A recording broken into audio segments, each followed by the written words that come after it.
The U.S. Labor Department reported Wednesday that consumer prices rose 1.1% in June, the highest one-month rise in 26 years, and the 12-month inflation rate is at 5%, the highest since May 1991.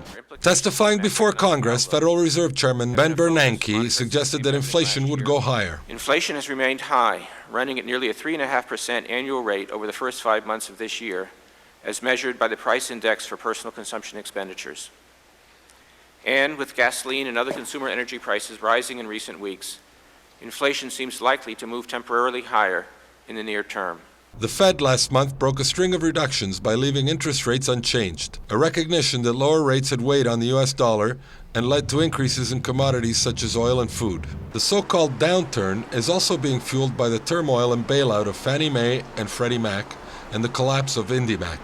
The troubled economy is having direct effects on people's everyday lives. U.S. home prices have fallen 17% over the past year. Foreclosure filings surged 53% in June, with 252,363 homes receiving at least one foreclosure-related notice, and more than 71,000 properties were repossessed by lenders nationwide in June.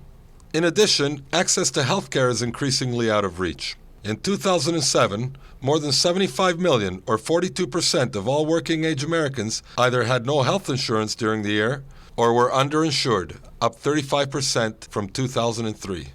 And almost 16% of Americans, or 47 million people, have no health insurance at all. The jobless rate stayed at 5.5% in June after soaring in May to the highest rate in 20 years, and is expected to reach 6% next year. Meanwhile, consumers are taking drastic steps in changing their eating habits to adjust to rising food prices. People are buying the most basic food, not anything extravagant, not anything outrageous. I think people might even begin to start missing meals. I know that I'm walking more.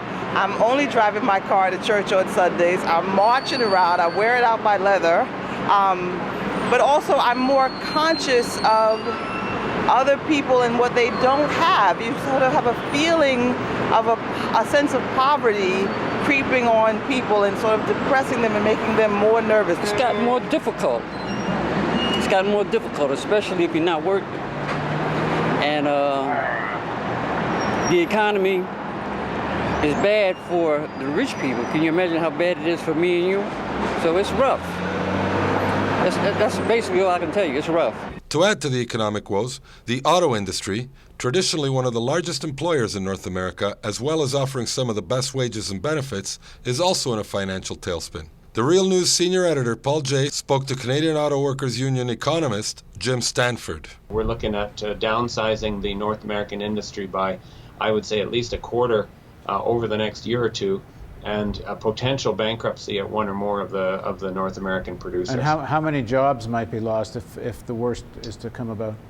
Well, remember, we've already lost tens of thousands of jobs, hundreds of thousands of jobs actually in auto over the last 3 or 4 years already. It seems like not a week goes by without another one of the auto companies announcing another major restructuring. General Motors announced one this week. They had already announced one just 6 weeks ago. So restructurings and layoffs and plant closures are coming fast and furious. And we could easily see another 100,000 jobs lost in the major auto manufacturing sector. And then behind that, several 100,000 more jobs in the auto parts makers and the other companies which supply the auto industry.